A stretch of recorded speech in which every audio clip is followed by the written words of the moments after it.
자, 그리고 장 대표에 대한 논란 가운데 또 한 가지가 있죠. 바로 방미 일정 논란이었습니다. 이 방미 일정을 두고서는 배현진 의원이 또 당무감사 필요성을 다시 강조하고 나섰습니다. 그야말로 당무감사감이죠. 이게 적은 비용이 소요되지 않았고 제가 당직을 해왔던 경험상 추정이지만 억 단위로 돈이 들어갔을 수도 있거든요. 방미 일정에. 그만큼의 당비를 사용했다라고 하면은 전체는 아니더라도 당원과 국민들께 이런 성과가 있다라고 구체적으로 알릴 의무도 있는데요. 모든 것은 비밀이고 보안이지만 나는 그 이상을 만나고 왔다. 이 납득 안 되는 설명을 하고 있는 거죠. 무려 억 단위의 비용이 들어갔을 수 있다. 이게 배현진 의원의 주장이고요. 일단 보안 때문에 밝힐 수 없다라고 계속 주장을 하고는 있지만 제대로 된 성과도 없고 설명도 없으니 이거는 뭐 당연히 당무감사감 아니냐 이런 주장이거든요. 어떻게 보십니까? 네, 그렇습니다. 사실 왜 액수가 올라갔냐 하면 전부 이제 귀국하는 와중에서 갑작스럽게 국무부의 고위 관계자가 연락이 와서 만나야 되기 때문에 그것을 되돌리느라고 이 비용이 굉장히 또 늘어났습니다. 네. 그러면 결과적으로 해서 보안을 주장을 하는데 JTBC 방송국이 이미 국무부에 확인을 했습니다. 보안 아니다 하면서 당사자, 비서실장에 불과한 인물과 그다음에 어떠한 내용을 하는 것이 다 밝혀지지 않았습니까? 그러니까 차관보를 만났다 그러면 한 말씀만 더 드리면 동아태 차관보를 만나야 돼요. 뒷선보, 차관보. 네. 그 이외의 차관보는 아무런 의미가 없습니다. 네. 30여 명 있는데 아니 다른 지역 차관보를 만난들 우리나라 한반도 문제를 어떻게 얘기를 합니까? 네. 그러니까 이 문제는 이 당대표가 정확하게 누굴 만났고 어떤 성과가 있다라고 밝히지 못한다면 당무감사의 필요성이 계속 대두될 것으로 보입니다. 네. 지도부 측에서 추후에 그 부분에 대해서는 이렇게 얘기했죠. 차관보급이라고 해야 될 거를 급자를 빠뜨리면서 오해가 불거진 것 같다. 이런 해명을 주말 사이에 하기도 했습니다. 네, 국민의힘 얘기를 조금 더 해볼 텐데요. 앞서 보신 것처럼 장동혁 대표가 기강이 무너진 군대로는 이길 수 없다 이러면서 당내 기강 잡기에 나섰지만 당장 당 지지율이 역대 최저를 기록하면서 장 대표를 향한 성토가 이어지는 모습입니다. 오늘 나온 여론조사를 저희가 한번 준비를 해봤습니다. 민주당과 국민의힘의 지지율을 보시면요. 민주당은 48%, 국민의힘은 15%, 지지정당 없음이 국민의힘 지지율보다 높네요. 28%가 나왔습니다. 이게 기간을 보면요. 장 대표가 미국 방문을 마치고 돌아온 날부터 가장 최신 어제까지 한 조사인데 국민의힘이 15%를 기록을 했어요. 이현종 위원님. 네. 예, 이거 어떻게 봐야 되나요? 장동혁 대표가 지난번 기자회견 할 때 기자들이 질문을 했습니다. 왜 미국을 이 시점에 갔냐? 지방선거를 위해서, 선거를 위해서 갔다라는 이야기를 했어요. 예. 보통 이제 이 선거가 가까워지면 지지층들이 결집하고 지지율이 상승하게 된 게 일반적인 현상입니다. 그리고 이 여야의 어떤 지지율도 예전 같으면 그렇게 10% 이상 벌어진 적이 저는 별로 없었던 기억이 있습니다. 역대 어떤 선거가 되면 항상 여야의 어떤 지지율 격차가 그렇게 크지 않아요. 그래서 서로 박빙승부로 이루어진다든지 뭐 막판에 결집한다든지 이런 현상이 일어나는데 네. 제가 아까도 말씀드렸지만 국민의힘이라는 정당이 2020년에 이름을 바꾸고 창당한 이후에 지금의 가장 낮은 지지율입니다. 그것도 선거를 41일 앞두고 이런 결과가 나왔습니다. 자, 그러면 지금 민주당과 지지율 격차를 한번 보시죠. 정말 거의 올라갈 수 없을 정도로 거의 3배 정도 차이가 나는 거 아니겠습니까? 예. 그러면 이거를 도대체 어떻게 봐야 될까요? 자, 그러면 제가 당대표면 저는 정말 이런 최하 지지율을 기록한 당대표 저는 아마 사퇴할 것 같아요. 그리고 정말 다른 훌륭한 분을 모셔서 당을 위해서라도 뭔가 변화를 주려고 할 겁니다. 선대위로 전환해도 되는 거잖아요. 지금 그렇죠. 본인이 시점이면. 이제 이선을 물러나고 오늘 어떤 칼럼에서는 그렇게 제목을 썼더라고요.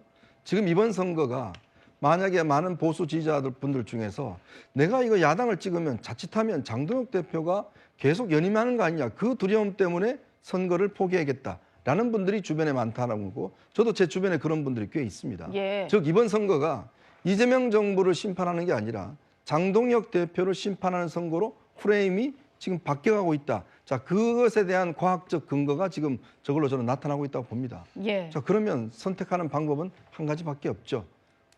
김진태 지사가 이야기했나요? 결자 해지 하시는 방법밖에 없다고 봅니다. 네. 친한계 배현진 의원은 서울시당 위원장이다 보니까 더 마음이 답답한 것 같은데요. 15% 당대표라면서 장동혁 대표를 직격했습니다. 장동혁 대표에게 저를 포함한 수많은 의원들이 장동혁 대표의 면전에서 대표 이렇게 당을 경영하고 운영하면 안 된다라는 진짜 진심 어린 충정 얘기를 많이 했습니다. 본인이 궁지에 몰릴수록 자기 세상에 갇히는 듯한 그 모습들이 국민들에게 지도자로서 참 이 선거를 총 책임을 가지고 지휘할 사람으로서는 불안하다라는 그런 인상을 주고 있는 것 같고 그렇기 때문에 현장에서 뛰는 저희 후보들에게 큰 힘을 오히려 더 실어주지 못하는 상황 같습니다. 저희가 최근에 그 얘기 해드리고 있습니다. 광역단체장 후보로 확정된 후보들이 그냥 자체적인 독자 선대위를 꾸리면서 활동을 시작했고요. 서울도 마찬가지입니다. 배현진 의원 같은 경우에는 서울시당 위원장으로서 장 대표와 계속해서 좀 각을 세우는 모습인데요. 오늘은 이런 얘기까지 했습니다. 하다 후보 겁박까지 하느냐, 차라리 미국을 가셔라, 이런 얘기 했는데요. 권지웅 위원님, 당 내에서 그냥 대표 없는 게 낫겠다, 미국을 다시 가라, 뭐 이런 얘기가 나오네요. 그러니까 당대표 입장에서는 이미 당대표가 아닌 상태까지 왔다고 저는 생각합니다. 그러니까 뭔가 이제 제도적 권한은 있지만 지도력이나 권위가 완전히 상실된 상태고 차라리 없는 게 더 낫겠다는 상태까지 온 거지 않습니까? 저는 근데 충분히 예견된 상황이라고 생각합니다. 전 첫 번째 지점은 사실 윤석열 대통령에 대해서 1심 유죄가 나왔을 때 그러니까 법원이 이것은 내란이었다라고 규정했을 때 사실은 국민의힘 노선을 잘 잡았어야 됐었어요. 근데 그때 장동혁 대표가 이렇게 말했죠. 무죄 추정의 원칙으로 이 문제를 봐야 된다라고 이야기를 했습니다. 그러니까 보통 사람들의 상식에 완전히 어긋나는 노선을 채택했고 그다음부터는 자신을 위협한다고 느껴지는 한동훈 전 대표를 쫓아내고 그리고 이번에도 역시 아주 무능하게 전혀 본인이 할 수 있는 것이 없는 외교 무대에 가서 무언가를 하겠다고 하고 이상한 사진을 찍고 왔습니다. 그러니까 당내에 있는 구성원 입장에서는 정말 답답한 상황이 됐고 지금 면전에서 계속 좀 노선을 바꿔라, 행동을 바꿔라라고 이야기하고 있지만 그것마저도 거부하고 되려 그것을 뭔가 극복해 보려고 하는 흐름들을 징계로 겁박까지 하는 상태까지 왔지 않습니까? 저는 정치 사상에서도 정치 역사상에서도 아주 두고두고 남을 최악의 대표가 되지 않을까 싶습니다. 근데 이게 당 지도부도 오늘 이 여론조사 결과를 받아봤을 텐데요. 문종영 대변인님, 오늘 의원총회가 있긴 했는데 뭐 개인 발언들을 할 기회는 없어서 얘기는 안 나왔다고 하는데 이거 당 지도부는 어떻게 보고 계시나요? 15%에 대해서. 참담하게 보고 있을 것 같습니다. 우리가 이제 숫자는 거짓말하지 않는다라는 얘기가 있듯이 15%라는 수치는 굉장히 참담하고 저희가 반성이 아니라 좀 근본적으로 뭐가 잘못됐는지 이제 돌아볼 필요가 있는 그런 수치인 것이죠. 그래서 저는 무엇보다도 이제 장동혁 대표 스스로가 고뇌를 하고 이 어려운 난관을 어떻게 극복할지 고민하고 있을 것이라고 보는 거고요. 어려운 시기에 사실 당대표를 포함해서 지금 이 최고위원 지도부가 당을 맡은 것은 맞습니다. 2번 연속 이제 보수 진영의 대통령이 탄핵을 당하는 이런 굉장히 비정상적인 상황에서 당을 맡았기 때문에 그런 부분에 대해서도 당원들이 많이 알고 있지만 그럼에도 불구하고 결과로서 책임지는 것이 당대표 또 지도부 또 당직자들이라고 생각합니다. 그래서 저 수치를 저는 시간이 얼마 안 남았다고 생각합니다. 저 수치가 계속해서 이어지거나 또는 비슷한 어떤 수치를 보이면 저는 더 어려운 형국으로 저희 당이 처할 수 있다 이렇게 보고 다만 이제 이런 건 있습니다. 이 와중에 이제 당대표의 어떤 그런 팔과 다리를 또 너무 이렇게 못 쓰려고 하는 그런 내부 세력이 분명히 있었습니다. 그런 부분에 대해서는 국민들이 보시기에 분명히 함께 평가를 할 것이다. 저는 이런 말도 같이 드리고 이제 40일 남은 상황에서 어찌됐든 간에 당대표 및 우리 당의 지상 목표는 저 수치를 끌어올려서 최대한 선거에서 좋은 성적을 내야 된다. 이 한 가지 목표만을 보고 앞으로 좀 준비를 해야 될 것 같습니다.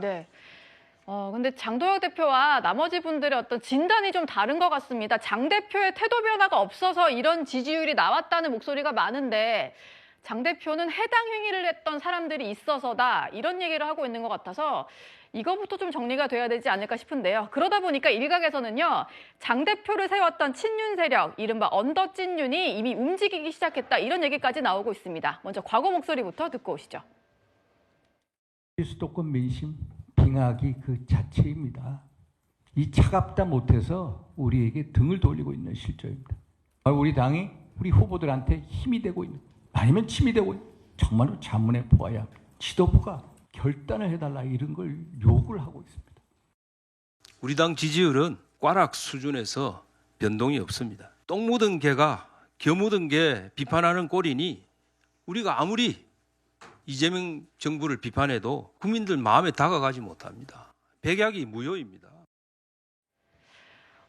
벌써부터 이런 얘기가 나오는 이유는 장동혁 대표가 선거에서 어느 정도의 결과를 거둔다면 선거가 아무리 지더라도 책임을 지지 않고 임기를 그냥 끝까지 뭐 마무리를 하려고 할 거다 이런 얘기가 나오다 보니까 물밑에서는 그건 안 될 것 같다.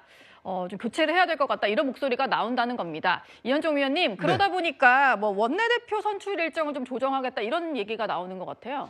좀 전에 윤한홍 의원이 저 이제 이야기를 하신 건 좀 됐잖아요. 네, 지난해 말. 그래도 저 때는 20% 훨씬 넘었을 때입니다. 자, 그러면 지금 이 15%가 된 상황에서 당의 중진이라고 하는 사람들도 이제 뭐 귀가 있고 눈이 있으면 지금 상황을 볼 거 아니겠습니까? 근데 이제 그들 입장에서 보면 늘 이 국민의힘은 소위 이제 영남권 중심의 의원들의 자기 기득권을 유지하기 위해서 위기 때마다 움직였어요. 자, 그게 뭐냐면 지금 현재 이 송원석 원내대표의 임기가 6월 13일인가요? 그 정도 됩니다. 예. 자, 그러면 당 대표가 사퇴를 하게 되면 원내대표가 그다음에 이제 이 맡아서 비대위를 꾸릴 수 있는 그런 자격이 주어지거든요. 네. 자, 그러니까 지금 이제 이 소위 친윤들의 어떤 이 물밑에서 움직이는 게 지금 송원석 원내대표가 본인도 지금 현재 그 이 여당의 원내대표가 이제 교체가 되잖아요. 그거와 똑같이 자기도 그만두겠다라고 이야기를 하고 있어요. 그 이야기는 뭐냐면 어차피 선거 패배하면 본인 책임지고 그만둬야 되는데 그 전에 그만두겠다. 자, 그러면 지금 이 시점에서 친윤들이 어떤 면에서 보면 언더 친윤들이 지지하는 후보를 어떤 사람을 국회의원을 원내대표를 시켜서 그 사람이 그다음에 선거 이후를 어떤 면에서 관리하도록 만들자. 뭐 이런 지금 이야기가 나오고 있어요. 소위 뭐 권영세 지금 의원이라든지 뭐 성일종 의원이라든지 뭐 이런 사람들이 이제 원내대표가 돼서 선거 이후에도 우리 친윤들의 어떤 이득을 지켜줄 수 있는 사람으로 시스템을 만들자. 이런 어떤 내부의 의견이 있는 모양입니다. 네. 자, 그러니까 지금요. 우리가 사즉생이라는 말이 있잖아요. 생즉사, 사즉생이라는 말이 있잖아요. 네. 지금 국민의힘에 가장 필요한 건 그거예요. 지금 알량한 본인들의 영남 기득권을 유지하려고 그러다가 존재 없이 다 사라집니다. 자, 지금은요 모두가 책임이 있어요. 네. 그러면 정말 이 시점에서 최고로 할 수 있는 일은 제가 말씀드렸습니다만 선거가 아직 40일 남았기 때문에 정말 장동혁 대표가 정말 저는 결단을 해야 된다. 자, 그리고 뭔가 국민들에게 장동혁 싫어서 나 투표 안 할래. 이런 분들을 없도록 만들어야 된다. 자, 그 첫 번째. 둘째는 정말 이제는 변화와 혁신을 해야 된다. 예. 그러기 위해서는 자신들의 기득권을 더 이상 주장하지 마라. 자, 그러지 않는 이상은 저는 아마 국민의힘은 다시 2028년 총선에도 똑같은 모습으로 아마 국민들에게 등장할 겁니다. 예. 자, 그러면 정말 정당을 위해서라면 이제 내려놓으실 건 다 내려놓으시라. 자, 이런 말씀 좀 드리겠습니다. 네. 뭐 이 정도까지 된 상황이면 기득권은 다 포기를 해야 되지 않을까 이런 생각이 드는데요. 역시 당 지도부의 일원인 곽규택 의원이 이런 얘기를 했습니다. 물론 선거를 앞두고 당대표가 당장 물러날 수는 없는 노릇인데 곽 의원은요. 전쟁 중에 장수는 못 바꾼다. 지금은 뭐 장동혁 대표의 문제라기보다는 구도의 문제다 이런 얘기를 했거든요. 최진봉 교수님. 구도의 문제라는 게 무슨 얘기인 걸까요? 구도의 문제라고 하는 건 이제 선거가 인물, 구도, 바람 세 개잖아요. 구도 자체가 불리한 구도라는 거예요. 근데 제가 이렇게 얘기해 볼게요. 이런 구도를 누가 만들었습니까? 이런 불리한 구도를. 저는 장동혁 대표의 책임이 있다고 생각해요. 자, 탄핵되고 나서 불리한 상황이죠. 그럼 그걸 넘어서야 될 거 아닙니까? 윤석열 전 대통령이 탄핵되고 나서 윤 어게인을 외치고 윤 어게인 외치는 사람과 손을 잡고 그 사람들의 어떤 지지를 기반으로 해서 대표가 돼서 그분들과 절연 못하고 계속 같이 가는 구도. 그럼 그 구도가 계속 가는 거예요, 그러면. 만약 거기서요, 정말 이제 상상의 나래지만 그걸 뒤집고 만약에 윤 어게인 하는 서가 절연하고 그리고 정말 탄핵의 문제점에서 사과하고 변화되는 모습을 볼 수 봐요. 그럼 구도가 바뀌었을 거라고 저는 봐요. 네. 근데 지금 이런 구도가 만들어진 것이 결국 윤 어게인이라고 외치는 극우 세력들과 함께하는 부분이 있기 때문에 이런 구도가 만들어진 거예요. 근데 저걸 장동혁 대표의 문제보다는 구도의 문제라고 얘기하는 건 잘못 봤다고 저는 생각해요. 연결돼 있어요. 이걸 끊어내야 되는데 못 끊어낸 게 문제라고 저는 봐요. 이런 구도가 만들어진 배경에 장동혁 대표의 태도가 있었고 그런 발언들이 있었기 때문에 문제가 계속되는 거거든요. 그래서 저는 곽규택 의원이 진단을 좀 잘못했다고 저는 생각합니다. 개인적으로. 장동혁 대표의 문제가 결국 구도의 문제로 굳어졌기 때문에 구도의 문제를 바꾸기 위해서는 장동혁 대표가 결단해야 된다. 저는 그렇게 봐요. 만약에 그냥 제가 제안을 하자면 뭐 물러서는 게 어렵다면, 사퇴하는 게 어렵다면 선거에서 한 발 물러서서 정말 선대위원장을 정말 개혁적인 사람으로 세우고 말을 바꿔야 돼요. 태도를 바꿔야 돼요. 그러면서 뭔가 변화를 준다면 모르겠습니다만 장동혁 대표가 계속 일선에서 지휘하면서 뭐 징계하겠다고 얘기를 하고 갈등이 계속 분열이 계속 되는 이런 상황이 되면 제가 볼 때는 그 구도 자체가 바뀌지 않을 거라고 생각합니다. 장동혁 대표도 아마 고심이 좀 깊을 것 같습니다.